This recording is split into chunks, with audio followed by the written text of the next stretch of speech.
আমার ভাইরা, এক নম্বর মুসা আলাইহিস সালাম বললেন, আল্লাহ জীবন তো দিয়েছো ভালো, কিন্তু মৃত্যু কেন দিয়েছো? এই মৃত্যু না হলে তো ভালো হতো।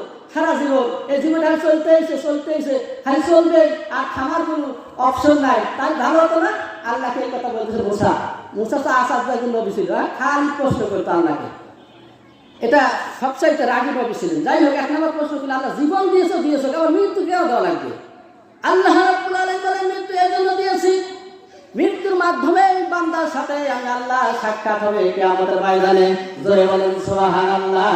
মৃত্যু যদি না থাকতো, আল্লাহর সাথে বান্দার কেমনে দেখা হতো, সাক্ষাৎ হতো? ঠিক না?